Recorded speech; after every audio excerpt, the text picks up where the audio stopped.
ሰላም ሰላም እንዴት አላችሁልኝ? የሰርዶ ቲቶሪያል ቲዩብ ቤተሰቦች ብሎም የቲክቶክ ተከታታዮች ሁሉ መልካም ነው? ጥሩ። በዚህ ቪዲዮዬ በሶስተኛ ክፍል የአማርኛ ቋንቋ የተማሪ መማሪያ መጽሐፍት ውስጥ ያሉትን ማለትም በምዕራፍ 1 ውስጥ ያሉትን ጥያቄዎችን እነሆ አሁን አንድ በአንድ መስራት እጀምራለሁ። አብራችሁኝ ቆዩ።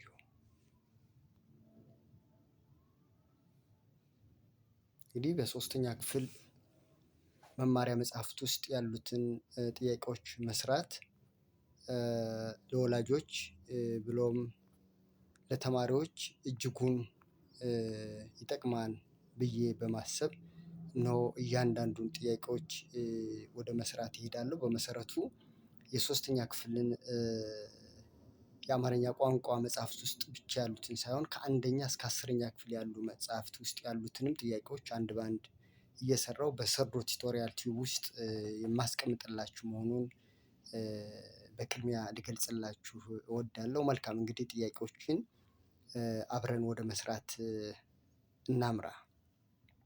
እንግዲህ ገጽ 1 ላይ ስለ ቅድመ ማዳመጥ እና አዳምጦ መረዳት የሚሉ ይዘቶች አሉ። እዚህ ጋር የተወሰነ ሀሳብን አንስቼ ማለፍ እፈልጋለሁ። እንግዲህ ማዳመጥ ማለትም በአጭሩ መልእክት መቀበያ ኪል ነው። ማዳመጥ የምንለው መልእክት መቀበያ ኪል ነው። መናገር የምንለው ደግሞ መልእክት ማስተላለፊያ ኪል ነው። በአማርኛ ቋንቋ ውስጥ 4 ኪሎች የቋንቋ ኪሎች አሉ። እነሱም ማዳመጥ፣ መናገር፣ መጻፍና ማንበብ የሚባሉ ሲሆኑ ማዳመጥና ማንበብ መልእክት መቀበያ ኪሎች ሲሆኑ መጻፍና መናገር ደግሞ መልእክት ማስተላለፊያ ኪሎች ይባላሉ። እነዚህ እያንዳንዱ አራቶች ኪሎች በውስጣቸው 3 ደረጃዎችን አላቸው። ለምሳሌ ማዳመጥን ስንወስድ ቅድመ ማዳመጥ የሚባል አለ፣ ጊዜ ማዳመጥ የሚባል አለ፣ እንዲሁም ድህረ ማዳመጥ ወይም አዳምጦ የመረዳት ጊዜ የሚባል አለ ማለት ነው። ይሄ ማለት ምንድነው? እንግዲህ በእንግሊዘኛው ቅድመ ማዳመጥ ማለት ፕሪ ሊሲኒንግ የምንለው ማለት ነው።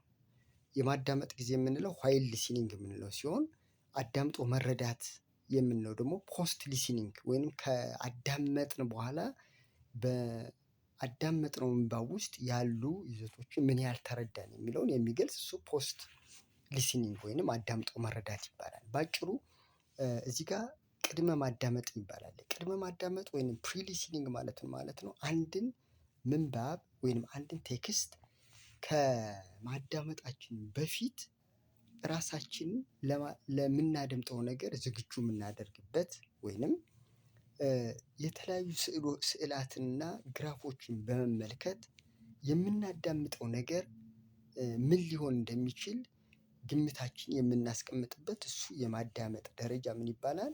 ቅድመ ማዳመጥ በመባል ይጠራል።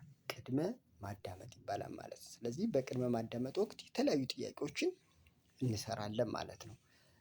ሁለተኛው የማዳመጥ ደረጃ የማዳመጥ ጊዜ የምንለው ሲሆን ይሄ ምን ማለት ነው? ቀጥታ አንድን ቴክስት ወይንም መምህሩ የሚያነብልን ሊሆን ይችላል ወይንም በተቀረጸ ካሴት የሚቀርብ ምንባብ ሊሆን ይችላል። ያንን በቀጥታ የምናዳምጥበት ያ ደረጃ ምን ይባላል? የማዳመጥ ጊዜ ወይንም ዋይል ሊሲኒንግ እንለዋለን ማለት ነው።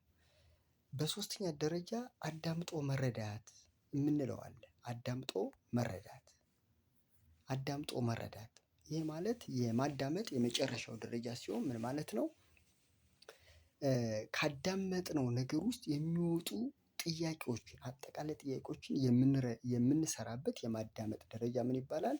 አዳምጦ መረዳት ይባላል ማለት ነው። አዳምጦ መረዳት ይባላል። ስለዚህ በአዳምጦ መረዳት ምንድነው ስንል ምን ማለት ነው? በአጭሩ ምን ያህል ያዳመጥነውን ነገር ተገንዝበናል የምንለውን የምንለካበት የማዳመጥ ደረጃ ወይንም ክፍል እሱ አዳምጦ መረዳት በሚል ይፈረጃል። እሺ መልካም እንግዲህ እዚህ ጋር የአዳምጦ መረዳት የቅድመ ማዳመጥ ጥያቄዎችን ያው መምህሮቻችሁ ክፍል ውስጥ ስለሚያሰሯችሁ ወደ ቀጣዩ ይዘት አልፋለሁ። እንግዲህ ተግባር 2 የቃላት ጥያቄዎች ነው እዚህ ጋር የቀረቡላችሁ ተማሪዎች ልብ በሉ። እዚህ ጋር ምንድነው? ስለ ተመሳሳይ ፍች ነው። ስለ ተመሳሳይ ፍች ቀርቦላችኋል።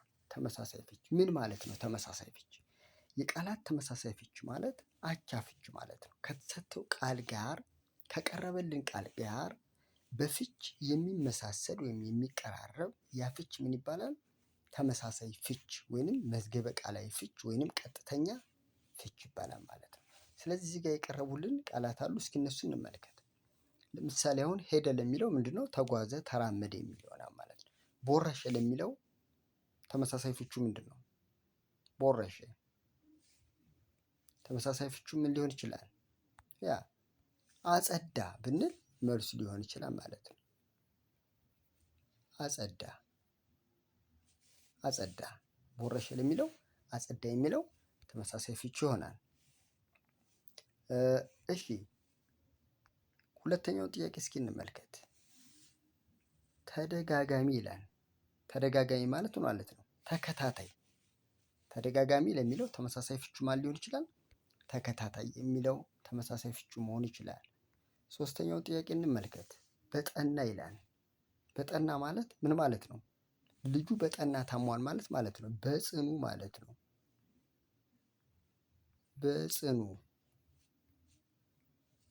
በጽኑ በጠና ለሚለው ቃል በጽኑ የሚለው ተመሳሳይ ፍቹ ሊሆን ይችላል ወይም ተመሳሳይ ፍቹ ነው። አራተኛው ጥያቄ እንመልከት። ጓደኛ ይላል። ያ